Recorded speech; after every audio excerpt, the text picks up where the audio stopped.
This YouTube channel does not promote any violent, harmful, or illegal activities.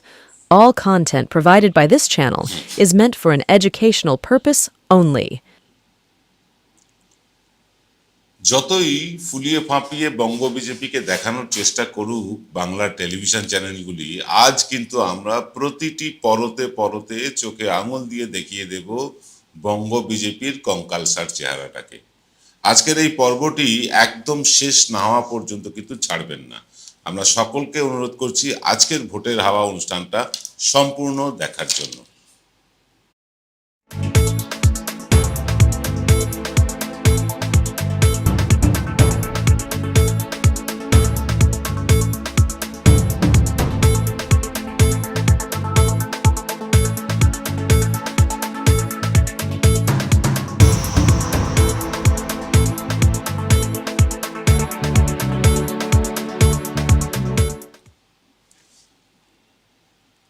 নমস্কার, আদাব। আমি আপনাদের প্রবীর বিশ্বাস। আপনারা দেখছেন প্রত্যেক দিনের অভ্যেস মতো বিশ্বজোড়া বাঙালির আওয়াজ এনকে ডিজিটালের প্রভাতী অনুষ্ঠান ভোটের হাওয়া।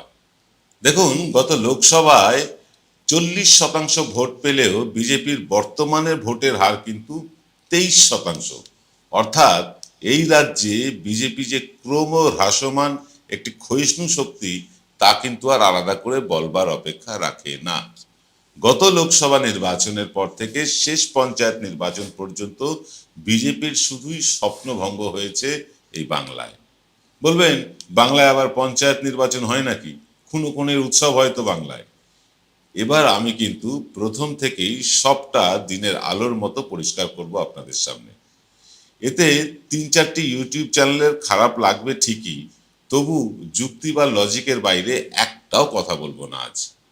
দেখুন, গত লোকসভা নির্বাচনে 42-এ 18টা আসন জিতে যে প্রত্যাশা বাংলার মমতা বিরোধী মানুষের মনে জাগিয়েছিল বিজেপি, সেই প্রত্যাশার ফানুস নিজের হাতেই তারা ফুটো করে দিয়েছেন। 2019-এর 2 বছরের মধ্যেই হয়েছিল বিধানসভা ভোট। লোকসভার ভোটের নিরিখে প্রায় 165টি বিধানসভায় এগিয়েছিল বিজেপি। 148 আসনের যে ম্যাজিক ফিগার, তার থেকেও কিন্তু 18টি আসন বেশি পেতে পারত তারা। হাসতে হাসতে তারা পশ্চিমবঙ্গের সরকার গড়ে ফেলতেই পারত। সেই কনফিডেন্স থেকেই রাজ্যের এবং রাজ্যের বাইরের সব বিজেপি নেতারা, এমনকি স্বয়ং অমিত শাহ, নরেন্দ্র মোদীও হুঙ্কার ছেড়ে গিয়েছিলেন আপকি বার 200 পার। এমনকি একটা কাল্পনিক মন্ত্রিসভাও পর্যন্ত নাকি গঠন হয়ে গিয়েছিল মুরলীধর লেনের অফিসে। চার্টার্ড ফ্লাইটে করে তৃণমূল নেতাদের বিজেপিতে যাবার ঢল নেমেছিল। কিন্তু 165 দূরে থাক, বিজেপি 77 আসনেই আটকে গেল। ফিরতি পায়ে তৃণমূল থেকে চলে যাওয়া নেতারা লেজ গুটিয়ে কাঁচু মাচু মুখে তৃণমূলের ঘর ওয়াপসি করলেন। 21-এর নির্বাচনে নাস্তানাবুদ হওয়ার পরেও বিজেপির একজন নেতাও রিগিং ছাপ্পার অভিযোগ করেননি সে সময় ভোটে।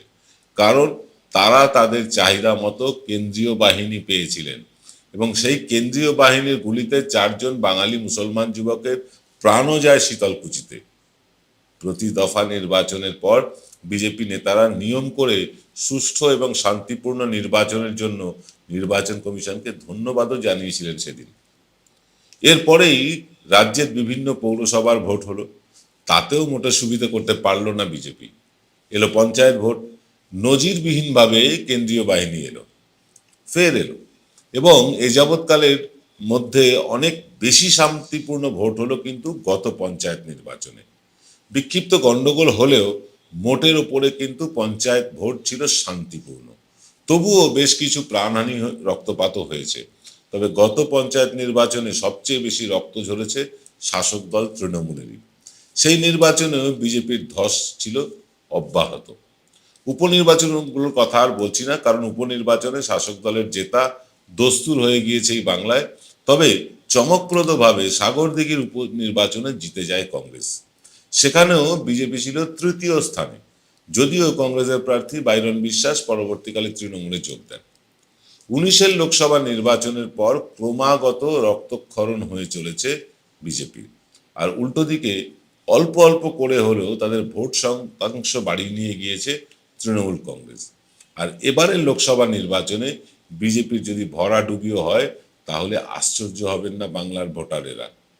কিন্তু 19-এর শিখর চূড়া থেকে কেন এই পতন, আর কেনই বা এই নির্বাচনে বিজেপি ধূলিসাৎ হয়ে যেতে পারে, তার একটা যুক্তি নির্ভর ব্যাখ্যা করতে আসছি ছোট্ট একটা বিরতির পর। জয়গুরু রত্নভান্ডার জ্যোতিষ সীমা, এখানে গোল্ড মেডেলিস্ট জ্যোতিষী বসেন। হাই কোয়ালিটির আসল গ্রহরত্ন সবচেয়ে কম দামে এখানে পাওয়া যায়। স্থান বেলঘড়িয়া রানী পার্ক বটতলা 2 নম্বর রেলগেটের নিকটে। 9681345722 এবং 9007778922। আকাশগঙ্গা ক্যাটারার আপনার বাড়ির যে কোনো অনুষ্ঠান, বিবাহ, অন্নপ্রাশন, অফিস পার্টি, বিবাহ বার্ষিকীর অতিথি আপ্যায়নের বিশ্বস্ত প্রতিষ্ঠান আকাশগঙ্গা ক্যাটারার। আমাদের ফোন নাম্বার হলো 8240033987। ফিরলাম বিরতির পর। আপনারা দেখছেন এনকে ডিজিটালের প্রভাতী অনুষ্ঠান ভোটের হাওয়া। বিজেপির প্রথম নড়বড়ে অবস্থাটা প্রার্থী ঘোষণার সঙ্গে সঙ্গে কিন্তু টের পাওয়া গিয়েছিল। আসানসোলে তারা প্রার্থীর অনুমতি না নিয়েই প্রার্থী ঘোষণা করে দিয়েছিল। পরে প্রার্থী নিজেই জানালেন যে তিনি আসানসোল থেকে লড়তেই চান না। রাজ্যে শুধু নয়, বিজেপির মুখ পুড়ল সারা দেশে। সোশ্যাল মিডিয়ায় ট্রোলের বন্যা বয়ে গেল, হাসির খোরাক হলো তারা। এটা যে কত বড় সাংগঠনিক অদক্ষতা সেটা বুঝতে কাউকে রকেট সায়েন্স পড়তে হবে না। তারপর বিগত লোকসভা নির্বাচনে জয়ী আসনের প্রার্থীদেরকে বদল করে এটা বুঝিয়ে দিল বিজেপি এই রাজ্যে শিওর সিট বলে তাদের আর কিছু নেই। তা না হলে সংঘ ঘনিষ্ঠ দিলীপ ঘোষকে মেদিনীপুরের মতন আসন থেকে সরিয়ে নিয়ে বর্ধমান দুর্গাপুর আসনে ঠেলে দিতে হয়। রায়গঞ্জের মতন আসন থেকে সরিয়ে জেতা প্রার্থী, ইনিও সংঘ ঘনিষ্ঠ, দেবশ্রী চৌধুরীর কথাই ধরুন। এনাকে রায়গঞ্জে শুধু জয়ী প্রার্থী নন, দেশের প্রাক্তন মন্ত্রীও ছিলেন তিনি। তাকে রায়গঞ্জ থেকে তুলে প্রার্থী করা হলো দক্ষিণ কলকাতার মতন রাজ্যের কঠিনতম কেন্দ্র দুটির মধ্যে একটিতে, যেখান থেকে জেতার ক্ষমতা অমিত শাহ এমনকি নরেন্দ্র মোদীরও নেই বলে মনে করা হয়। অনেকে বলা বলি করছেন এইসব সংঘ ঘনিষ্ঠদের আসন বদলা বদলি আসলে সংঘের ছায়াও না মাড়ানো শুভেন্দুরই নাকি কলকাঠি। আমরা সত্যি মিথ্যে জানি না। শুভেন্দু নাকি জানি না মানে এই রাজ্যের সংগঠনে আরএসএস এর ছায়াটুকুও পড়ুক। আর এবারের নির্বাচনে যদি দেবশ্রী আর দিলীপ হেরেই যান, তাহলে বঙ্গ বিজেপির সংগঠনে তাদের আর জারিজুরি চলবে না, আরএসএস এর জারিজুরি চলবে না। শুভেন্দুই থাকবেন প্রতিদ্বন্দ্বীবিহীন। শোনা যাচ্ছে বিরোধী বিজেপির দলীয় সূত্রে এবার নির্বাচনে অন্তত 24টি আসনে প্রার্থী মনোনয়ন করেছেন শুভেন্দু অধিকারী। 42-এর মধ্যে 24টি আসনে শুভেন্দু অধিকারীর ইচ্ছানুসারে নাকি প্রার্থী হয়েছেন। সেই কারণেই অনেক যোগ্য প্রার্থীরা হয়তো বাদ পড়েছে বলছেন বিজেপি ঘনিষ্ঠরা। বদলে শুভেন্দু কিছু তাঁবেদার টিকিট পেয়ে গিয়েছেন জানাচ্ছেন বিজেপিরই কর্মীরা। যাদের প্রার্থী করলে বিজেপি লাভবান হতো তাদের মধ্যে আছেন শঙ্কুদেব পণ্ডা, রুদ্রনীল ঘোষ, মিঠুন চক্রবর্তী, সোনালী গুহ, পাপিয়া অধিকারী, রূপা গাঙ্গুলি, রন্তিদেব সেনগুপ্ত, সজল ঘোষ। অথচ এরা যদি নির্বাচনে থাকতেন, লোকসভার নির্বাচনে থাকতেন, সজল ঘোষকে বিধানসভায় দাঁড় করানো হয়েছে, যদি লোকসভার নির্বাচনে এরা থাকতেন অন্তত লড়াইয়ের মধ্যে থাকতেন। হার হলেও সে হার হতো সম্মানজনক।